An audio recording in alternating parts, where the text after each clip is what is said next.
uniform. People think it's just fabric, cotton, polyester, thread, and buttons. They're wrong. It's a covenant. Every stitch carries the weight of a promise to stand between the innocent and the chaos, to bleed, to suffer, to die if the mission demands it.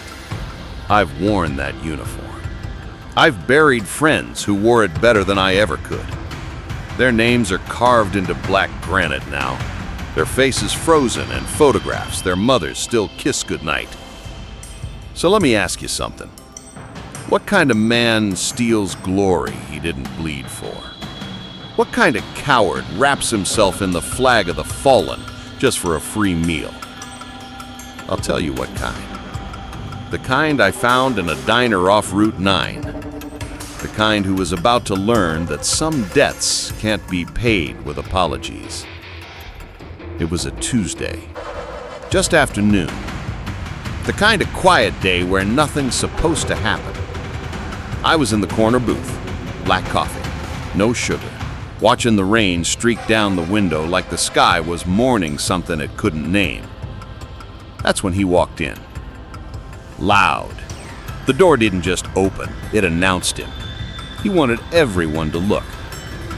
So I looked. Mid-20s, maybe younger. Hard to tell under all that arrogance. He was wearing Army combat uniform. Or at least, he thought he was. The jacket hung wrong, too loose in the shoulders, like he'd grabbed it off a rack at a surplus store without bothering to check the size. His hair was a mess, curled over his ears, touching his collar. In my day, a drill sergeant would have made him low crawl through mud for a haircut like that. But it was the patches that told the real story. Unit insignia on the wrong arm, a rank he clearly didn't understand, and combat badges, ribbons for campaigns that couldn't match, not unless he'd served in 2 different wars on 2 different continents at the same time. I've seen better costumes at Halloween. He swaggered to the counter, chest puffed out like a rooster who'd never met a fox. The waitress was young, maybe 19, double shift written all over her face. "I'll take the Patriot Special," he said, loud enough for the whole diner to hear, "and make sure it's on the house. Military discount." She blinked.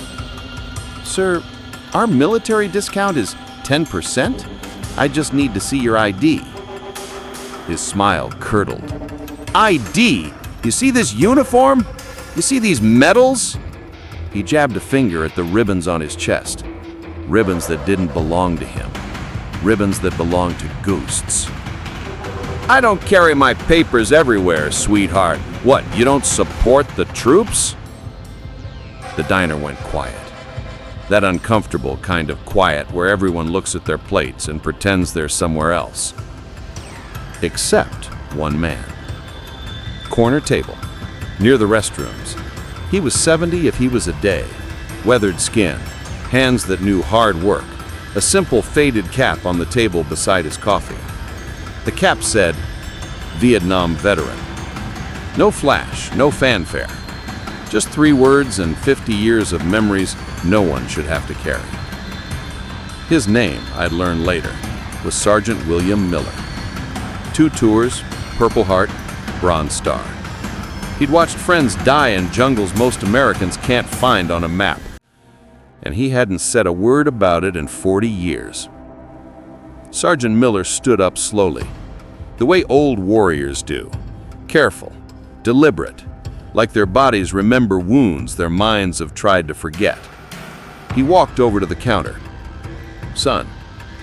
His voice was quiet, respectful, the voice of a man who'd seen too much to waste words on anger. "Your patches are on wrong. The unit insignia goes on the left sleeve, and that combat infantry badge, you've got it placed over your ribbons. That's not regulation." He wasn't confronting. He was trying to help, trying to give this kid a chance to back down gracefully, to admit the mistake, to walk away with whatever dignity he had left. Brad turned, looked the old man up and down like he was examining something stuck to his shoe. "Excuse me?" I'm just saying, if you're gonna wear the uniform, you should wear it right. Out of respect for... Respect? Brad laughed. Ugly sound. Sharp. Like glass breaking. Old man, you don't know anything about modern warfare. What, you served back when they used muskets? Sit down before you hurt yourself. The waitress's face went pale. A trucker at the counter shook his head but said nothing. Sergeant Miller didn't flinch. I served with the 25th Infantry Division, Ku Chi, 68 and 69. I'm not trying to start trouble, son. I'm trying to... Shut up. Brad stepped closer. Younger, bigger, meaner. I said shut up, old-timer. You don't get to lecture me. You're ancient history. Nobody cares about your little vacation in the jungle. My coffee cup stopped halfway to my mouth. Vacation. He called it a vacation? 58,000 names on a wall? Vacation? Now back off before I... Sergeant Miller raised his hands. Peaceful, non-threatening. All right, son. All right. I didn't mean any... Brad shoved him. Both hands, hard.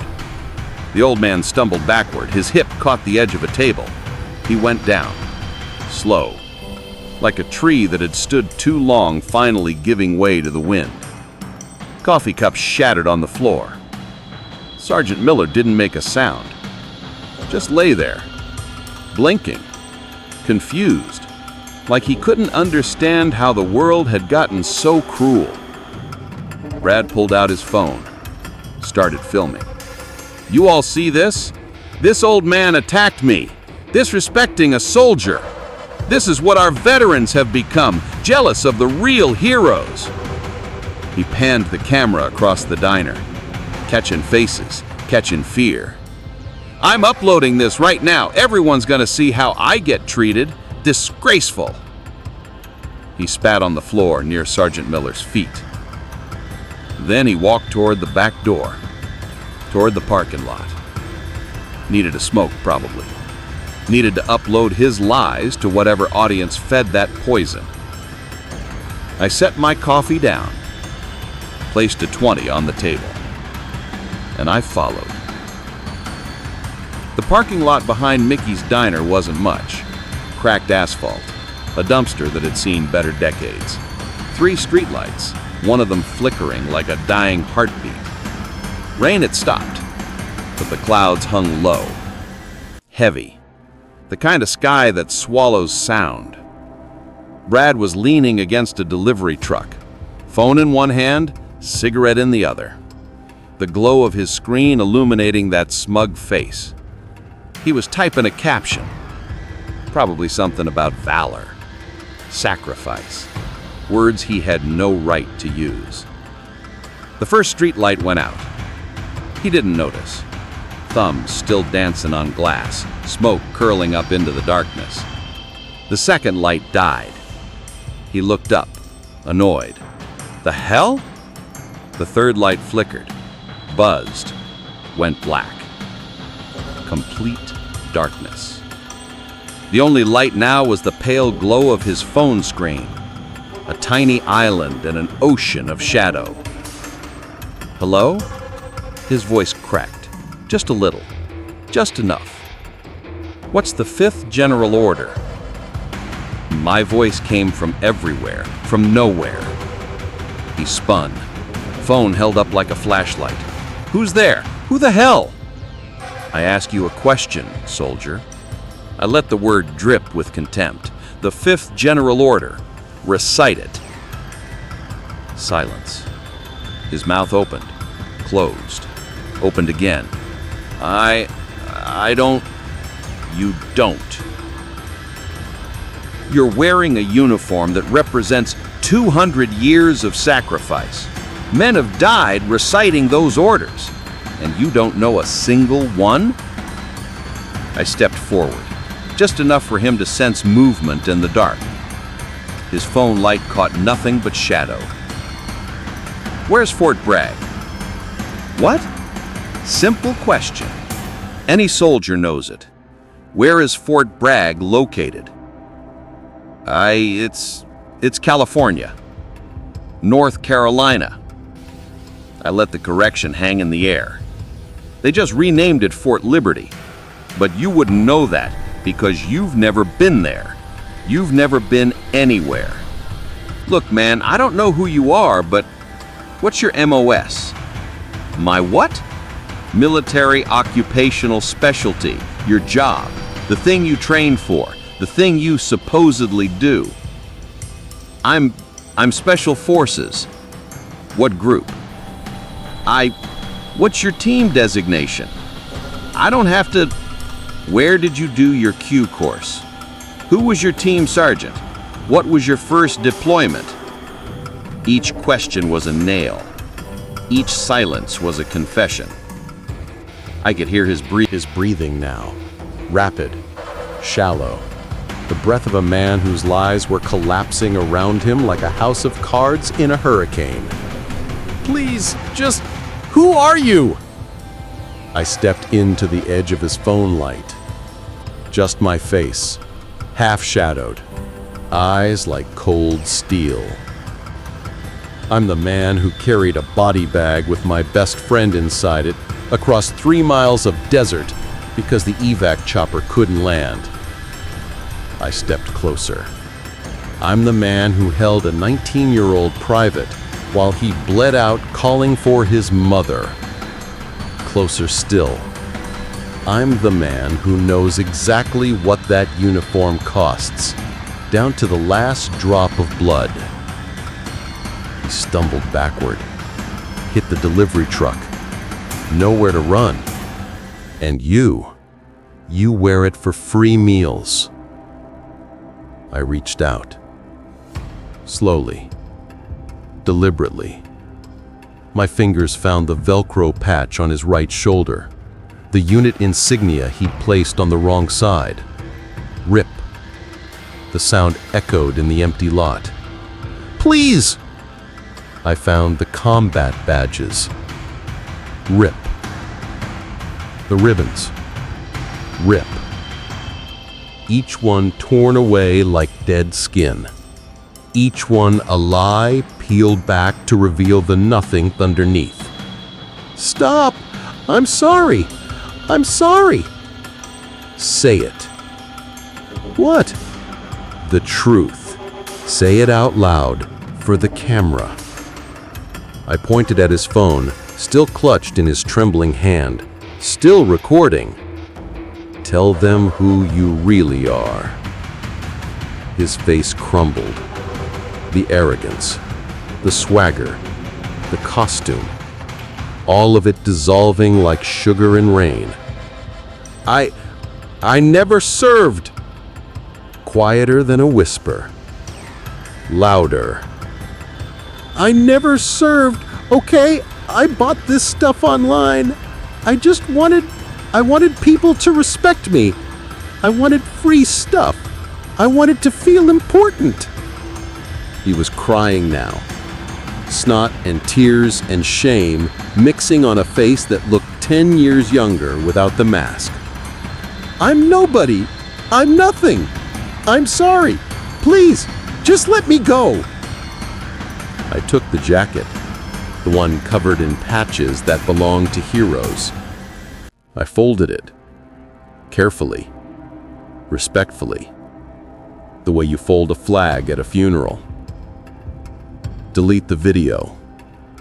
What? The one from inside. The one where you shoved an old man? Delete it, now. His fingers fumbled, shaking. Done, it's done. I deleted it.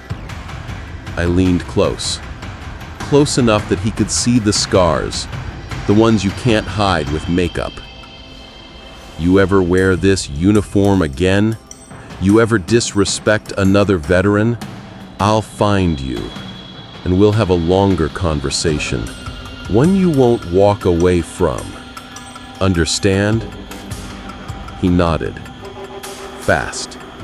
Desperate. Good. Now run.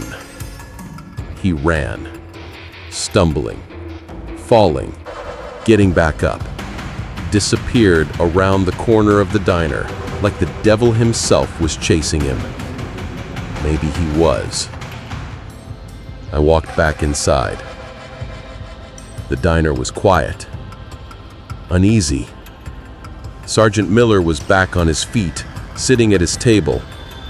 The waitress had brought him fresh coffee and was fussing over him like he was her grandfather. He looked up when I approached. "Are you all right, Sergeant?" He studied my face, the way old soldiers do, reading the chapters I don't talk about. "I know what you are," he said softly. "What's that?" He smiled. "Just a ghost of one. One of the quiet ones, the ones who do the work nobody thanks you for." I sat across from him. The waitress appeared. I ordered 2 pieces of pie, apple, and more coffee. "What happened to that boy?" Miller asked. He found some clarity. The old man nodded, didn't ask anything else. We ate our pie in silence, the comfortable kind. The kind that only exists between men who've seen the same darkness and don't need to explain it. When I stood to leave, I placed enough cash on the table to cover his meals for a month. "What's this for?" he asked. "For your service, Sergeant. For real service." He looked at the money, looked at me. "I don't need charity, son." "It's not charity. It's a debt.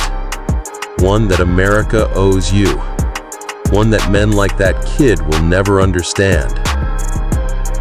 I walked back out into the parking lot.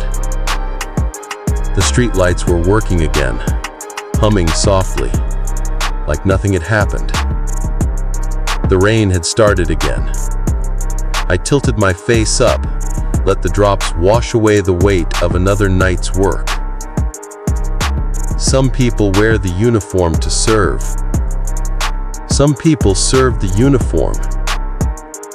And some people, they just wear the costume.